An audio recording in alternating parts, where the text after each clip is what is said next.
માહોલ ધીરો ધીરો આવે છે એટલે તમને તે જ મારો દુઓ યાદ આવે. આનંદ કે કરું આનંદા હગા હારા કે હોપ. આનંદ કે કરું આનંદા હગા હારા કે હપ. અને જવાબ દીધો તો કે છીપેરી ફાટી અને ધ્રેંગ ઉવો પછી લાપડિયા ધ્રમકંથ. કારમીર પાણાની શિલાની માથે સીણો રાખીને ઘણનો ઘા મારો પણ એવી પાકલ શિલા હોય કે શીણો ઉછળીને પાછો આવતો રહીએ એમાં ખૂતે નહીં.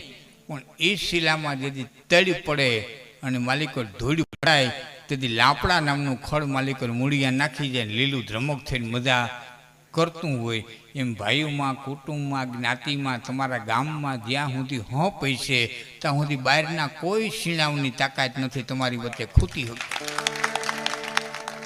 બાકી જેથી હોપ તૂટશે તેથી લાપડા મજા કરતા છે. લાપડા મજા કરશે ને એ લાપડાનો એક જ ધંધો હોય તાળી મોટી કેમ કરવી. એક જ કામ એનું હવા 200 વર્ષ રાજ કરીને વિયાઈ ગયા લાપડા આમ જ હજી પત્તી હાલી જ આવે છે ને આ કોઈને છોડતી નથી. આનો મોહ આની તાકાત એ બધું કરાવે છે. કેની પાસે કેટલી ટકે એ તો ભગવાન જાણે, ટકતી કોઈ પાસે નથી. પણ આ લાપડાને જીગા દેવરાવાનું મોટું આ સાધન છે.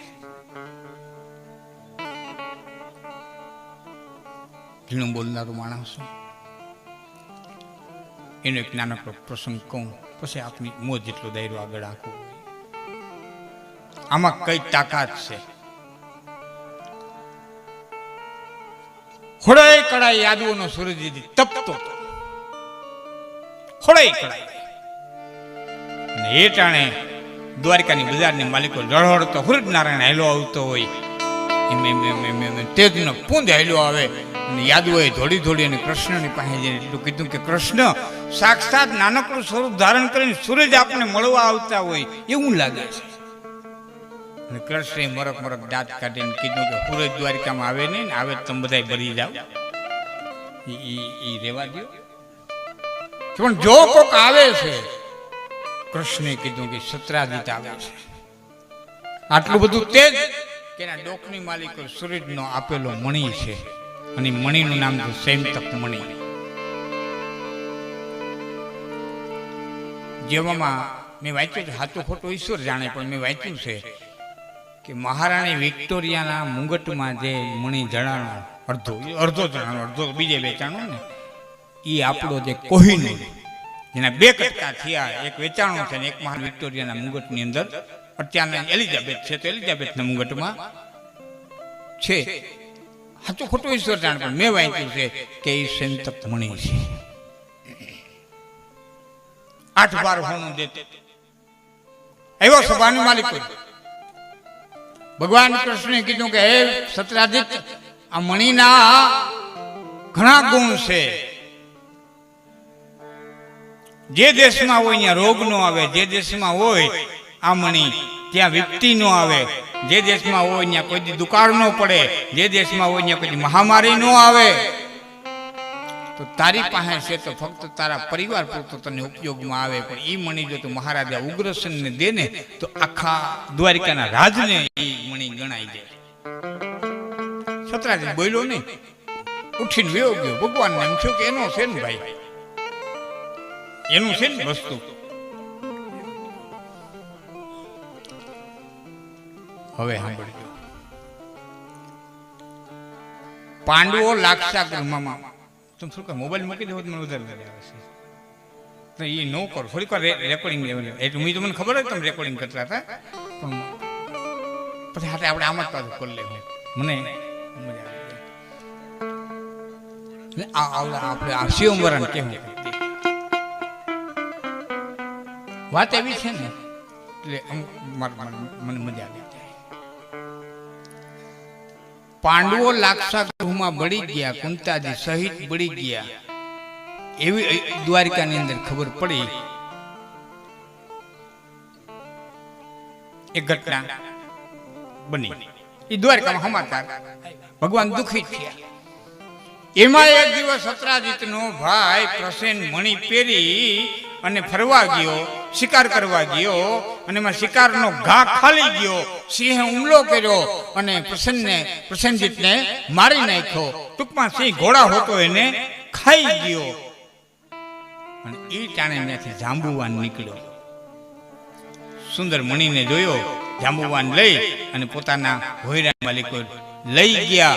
અહીંયા ભાઈ એક દી નો આવ્યો, બે દી નો આવ્યો, 3 દી નો આવ્યો. એટલે સત્રાજીતે દ્વારકાની માલિકો જાહેરાત કરી ધીરે ધીરે કે કૃષ્ણએ મણી માંગ્યો તો મેં દીધો નહીં, એટલે મારા ભાઈને મારી નાખ્યો, મણી લઈ લીધો.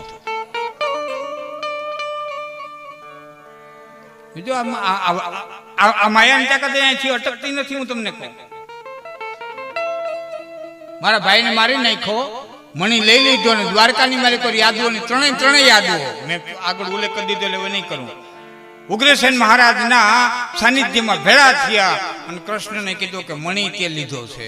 કૃષ્ણે બહુ ના પાડે કે મેં લીધો નથી. એટલે મહારાજે ઉગ્રસેનને કીધું છે કે યાદવોને હવે શાંત પાડવા હોય તો તે ન લીધો હોય તો કાંઈ નહીં, પણ મણી તો ગોતી ભાઈ. હવે ઘડીક રાખી દઉં ભાઈ, થોડીક વાર હું કહી દઉં, હવે છેલ્લે પી નાખ. મણી તો ગોતી આવી અને કૃષ્ણ ભાઈબંધોને લઈ અને મણી ગોતવા માટે થઈ અને નીકળ્યા. કહેવાય છે ફરતા ફરતા ફરતા ફરતા બૈડા ડુંગર ઊંધી આવ્યા. અટાણે જાંબુવંતીનું ભોયરું કહેવાય રાણાવાવ પાસે.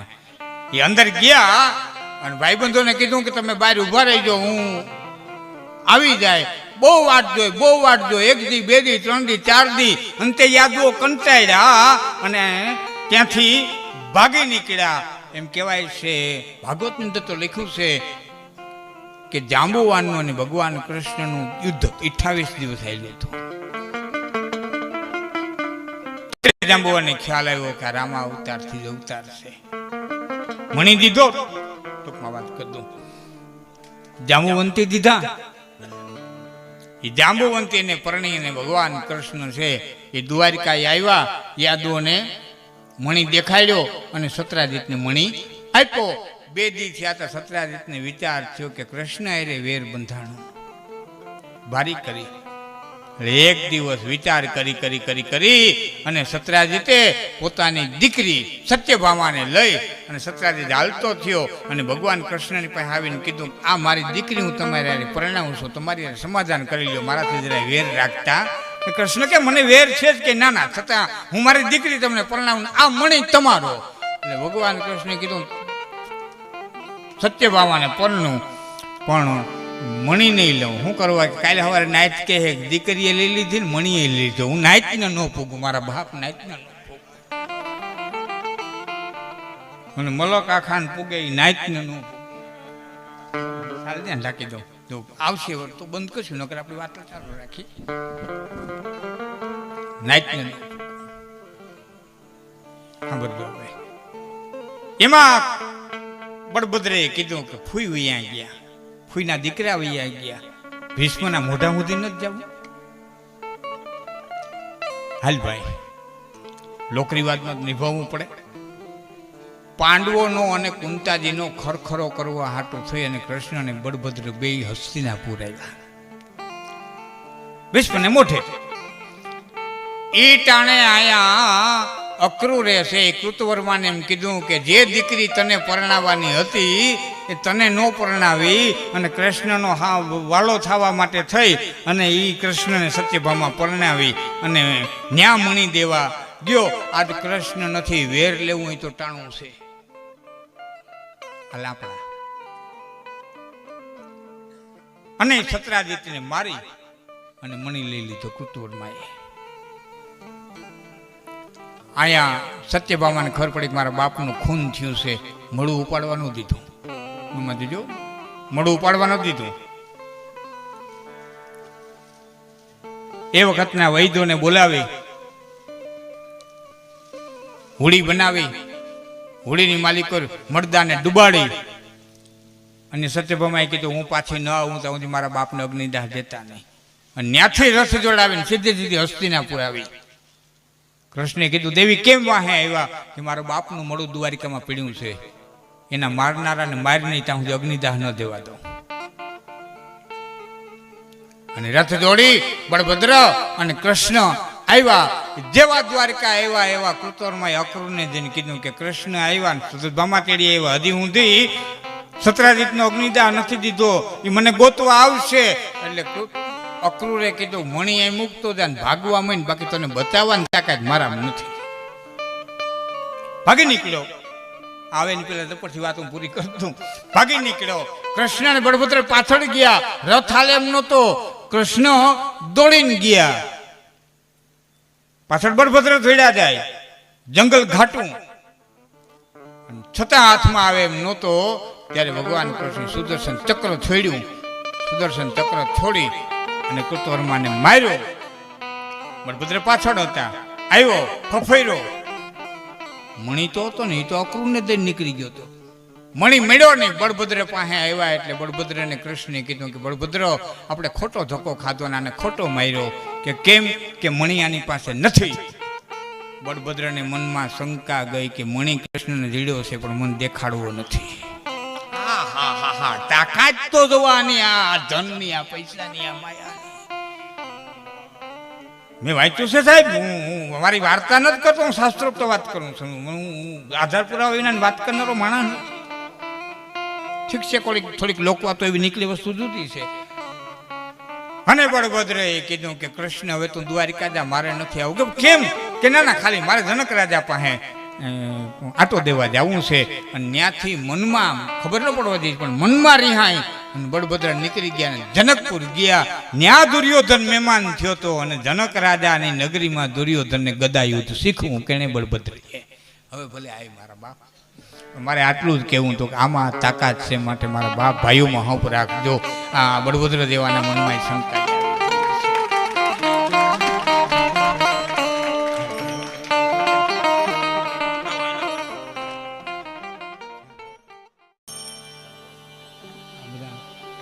ક્યારે અંધણીએ સાહેબાને ઓળખીએ. ભક્ત પરંપરા અને અમારી જગદંબાની પરંપરા, માં ભગવતીની ચારણો જગદંબાઓની પરંપરા, જેમાં અમારી એક પરંપરા એવી રહી છે કે તમે ક્યારે એવું નહીં સાંભળો કે તો ખોડિયાર 12 વર્ષ તપ કરવા ગયા હતા, ગાંધીબાઈ ક્યાંય 12 વર્ષ તપ કરવા ગયા હતા. બધા ઋષિ મુનિઓ બધા તપ કરે. અમારી જગદંબાઓ છે ને, પછી મોમાઈ થી લઈ ખોડિયાર થી લઈ જે નામ છે તે એક તાકાત લઈને જ આવતી. નાગબાઈ હોય, પીઠળ હોય, એ જગદંબાઓની પરંપરા અહીં ઉજવાઈ રહી છે. ત્યારે હું અને રામસિંહભાઈ ત્યાં વતમાં મારા ચા પાણી જે કંઈ ભાઈને દેવું હોને પાઈ દઈએ. મહેમાનો આવ્યા છે એમને બધાને મને સરસ મણિયારાનો ઢાળ એને લીધો હતો. મને મજા આવી. મેં કીધું તમે બેસી ગયો. આ લોકગીતો મિત્રો બહુ હેંચવું છે, બહુ હેંચવું. હું એક દાખલો તમને આપું.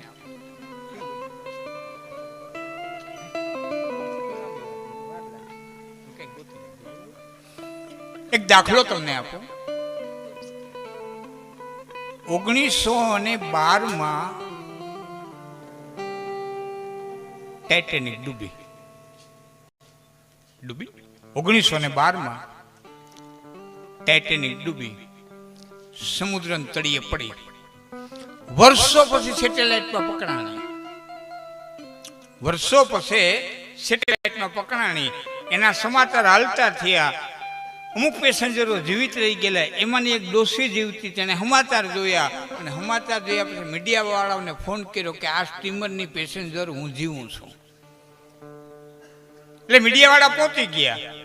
પછી એ ડોસીએ જે કંઈ વર્ણન કરી દીધું એમાં મરી મસાલા ભેળવી અને આ જગતને એક જબરજસ્ત પિક્ચર મળ્યું, ટાઇટેનિક. કેટલાય જોયેલું? જોયેલું કોઈ? હા છે. કરોડોના ખર્ચે બન્યું. કેવડી હતી, શું એની ભવ્યતા હતી, કઈ રીતે હિમશિલારે ભટકાણી 2 ને 10 મિનિટે, પેલી સફર હતી, કેટલા પેસેન્જર હતા, અને એનો ટંડેલ પર છેલ્લે શું કરવા રિવોલ્વર ખાઈને મરી ગયો.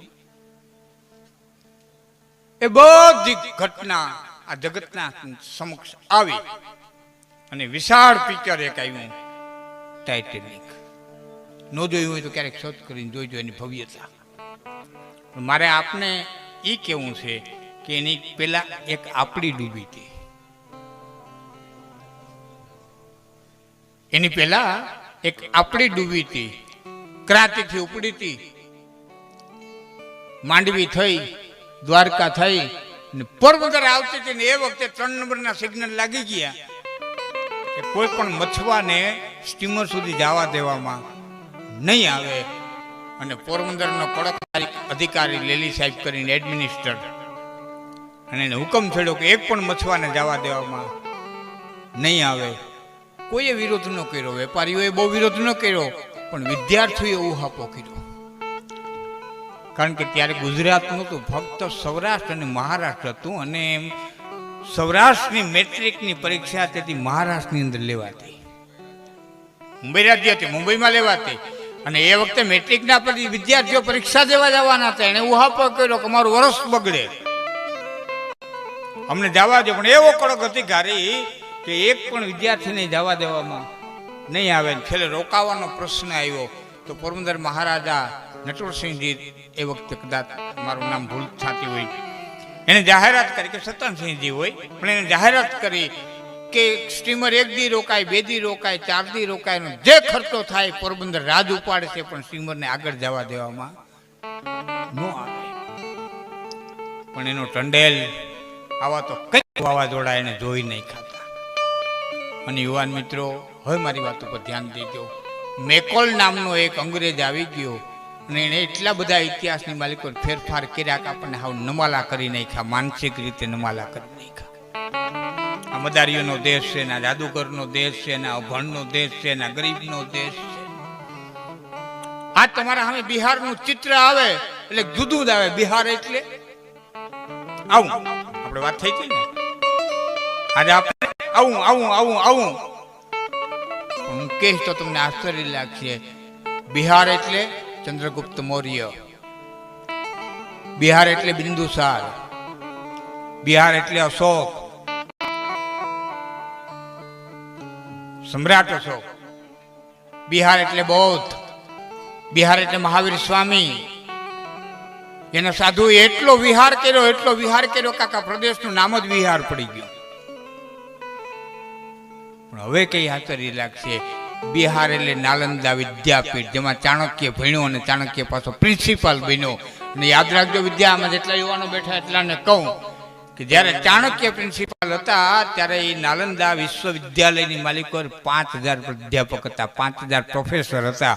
તો એક કોલેજની માલિકો 5000 પ્રોફેસર હોય, એની વિદ્યાર્થીઓની સંખ્યા કેવડી છે, એનું મેન્ટેનન્સ કેમ થતું હોય છે? હા, આપણી તાકાત. મેકોલે ફેરવી નહીં ખૂબ બધું. અમે ભણતા અને એક ટેસ્ટ ટ્યુબ બેબી બનાવી મોટા મોટા લેખાયો. હવે તો એ દીકરી વૃદ્ધ થઈ ગઈ છે. ભારતે ટેસ્ટ ટ્યુબ બેબી બનાવી, ભારતે ટેસ્ટ ટ્યુબ બેબી બનાવી. આપણે માટે જરાય નવી નવાઈની વાત નથી. મહાભારત વાંચો, ગાંધારીએ પિંડ જન્મો તો વેદવ્યાસને બોલાવ્યા, ભ્રૂણના 100 કટકા કર્યા અને 100 ભ્રૂણના કટકામાંથી હોએ હો કૌરવોની ઉત્પત્તિ કરી. હોએ હો કૌરવો છે ને ટેસ્ટ ટ્યુબ બેબી હતા. જબરદસ્ત. હજી આપણે ત્યાં નથી પહોંચ્યા. જ્યાં રાવણ પહોંચ્યો તો ત્યાં આપણે નથી પહોંચ્યા. અર્જુન બાણ મારીને જે મેં વરહાવી શકતો તો મેઘાસ્ત્રથી, હજી આપણે પોતે ધારીએ તે મેં વરહાવી શકતા નથી. હજી સાયન્સ આપણી પાસે નથી.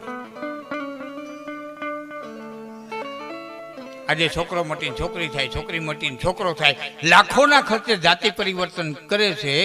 એ આ દેશની ધરતી માથે નવી નવાઈની વાત નથી. શિખંડી દીકરી જન્મો તો જાતિ પરિવર્તન કરીને પુરુષ થયો તો એટલે ભીષ્મે હથિયાર મૂકી ગયા કે જન્મે બાઈ છે. સેરોગેટ મધર. એક માનું ઓદર ખરાબ હોય તો એ માના ઓદરમાંથી ગર્ભ લઈ અને બીજી માના ઓદરની માલિકો એનું પ્રત્યારોપણ કરવામાં આવે અને બીજી માં છે એ બાળકને જન્મ આપે, ઉછેરીને જન્મ આપે, એને સેરોગેટ મધર કહેવામાં આવે. આ સાયન્સ ભારત પાસે તેદી હતું કે જેદી રોહિણીજી દેવકીના હાથમાં ગર્ભને લઈ ગયા હતા અને બળભદ્રનો જન્મ ગોકુળની અંદર કરી દીધો. તમને મને ટીવીમાં બતાવી દીધું. દેવકીના લગ્ન થયા કંસ મૂકવા ગયો, આકાશવાણી સંભળાણી, ફટાકડાનો મામા એને રથ પાછો વાર્યો, દેવકીને વાસુદેવને એક ઓરડીને માલિક પૂરી દીધા. એક દરવાજો બંધ થયો, બીજો બંધ થયો, ત્રીજો બંધ થયો, ચોથો બંધ થયો, પાંચમો બંધ થયો, પેરગીરો મુકાઈ ગયા. તો માનો છો કંસ એટલો મૂર્ખો હોય કે દેવકીને વાસુદેવને ભેરા રાખે?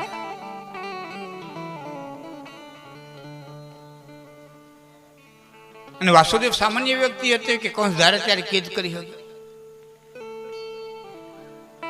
કંસ જ્યારે ધારે ત્યારે કેદ કરી શકે?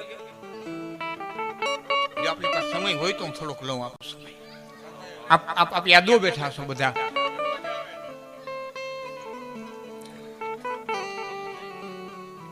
યાદોની અંદર 3 અંધક, ભોજ અને વૃષ્ણિ કસબાઓ હતા. બાપ રાજા હોય એટલે દીકરો રાજા બને એ પરંપરા યાદવોની અંદર નહોતી. ગણ સ્વતંત્ર રાજ્ય હતા. જેમ રાયણ ખબર છે ગણ સ્વતંત્ર રાજ્ય કોને કહેવાય? પ્રજા રાજા ચૂંટતી, પ્રજા રાજા પસંદ કરતી.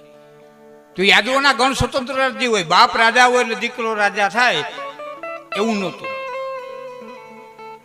અંધકમાં એ હતું, ભોજમાં એ હતું, વાસણીમાં એ હતું. કૃષ્ણ હતા એ વાસણી વંશના યાદવો હતા. એટલે ગીતામાં તમને વારંવાર એક શબ્દ વાંચવા મળશે, હે વાસણી.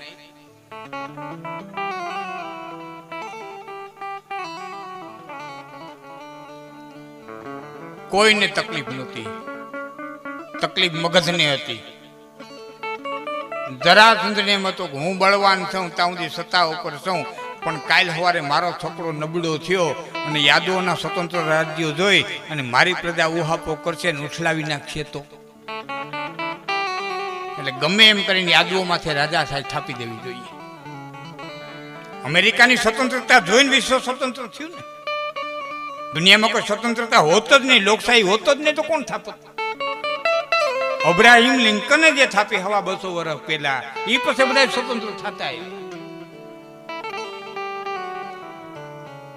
તો રાજા સાહેબ થાપી દેવી જોઈએ, સ્વતંત્ર કોઈને રહેવા દેવા જોઈએ નહીં. આ મેલી મુરાદ મગધની, જરાસંઘની, અને આ મુરાદ રાખી અને જરાસંઘે પોતાની 2 દીકરીઓ કંસની હારે પરણાવી અને દીકરીઓને કરિયાવરમાં એટલો લખલુક ખજાનો આપ્યો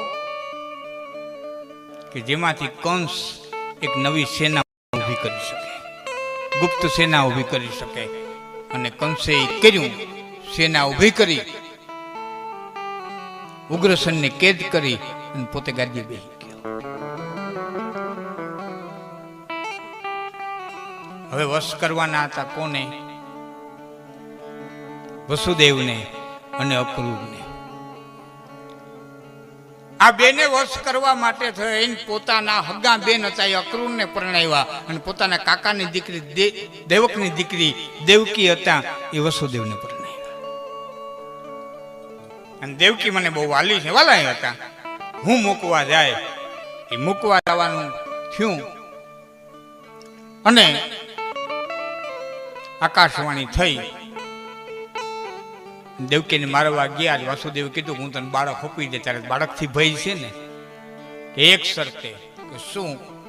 કે તમારા નાનામાં નાના નોકરથી લઈ અને વૈદ ઊંધીના માણસો મારા રહીએ. વાસુદેવ એગ્રી છે. વાસુદેવના મેલની માલિકો નાનામાં નાનો કચરો પોતો કરવા વાળાથી માંડી અને વૈદ ઊંધી દેવકીની આજુબાજુ ફરકનારા બધા એ કંસના જાસૂસ. અને પલે પલના સમાચાર કંસને મળે. દેવકીને ઓદરમાં ગર્ભરીએ ત્યાંથી સમાચાર મળે કે બાળકનો જન્મ થાય ત્યાં સુધીના સમાચાર. એક બાળક માર્યું, 2 માર્યા, 3 માર્યા, 4 માર્યા, 5 માર્યા, 6 માર્યા. 7મા બાળક વખતે સેરોગેટ મધર બની રોહિણી લઈ ગયા અને આ દેવકીને મિસ ડિલિવરી થઈ ગઈ છે. અટાની ભાષામાં આપણે એમ કહીએ કે કહો આવડે થઈ ગઈ એવી જાહેરાત થઈ ગઈ. કંસે સ્વીકારી લીધું, સ્વીકારી લીધું. પણ ગુપ્તચરોએ કીધું કે અમને પાકી ખાતરી છે કે બાળકને ગુમ કરી દેવામાં આવ્યું છે. દેવકીની તબિયત સંપૂર્ણ સ્વસ્થ હતી, મિસ ડિલિવરી થઈ હતી. એ વાત કંસે મનમાં રાખી. 7મું બાળક ગુમ થયું. એ પછી 8મું બાળક દેવકીના ઓદરની માલિકો રહ્યું. ત્યારે મથુરાની અંદર ત્રણેય વંશના યાદવોને ભેળા કરી અને કંસે જાહેરાત કરી કે મને શંકા છે કે હાથમાં બાળકને વાસુદેવે ગમે ત્યાં ગુમ કરી દીધું છે.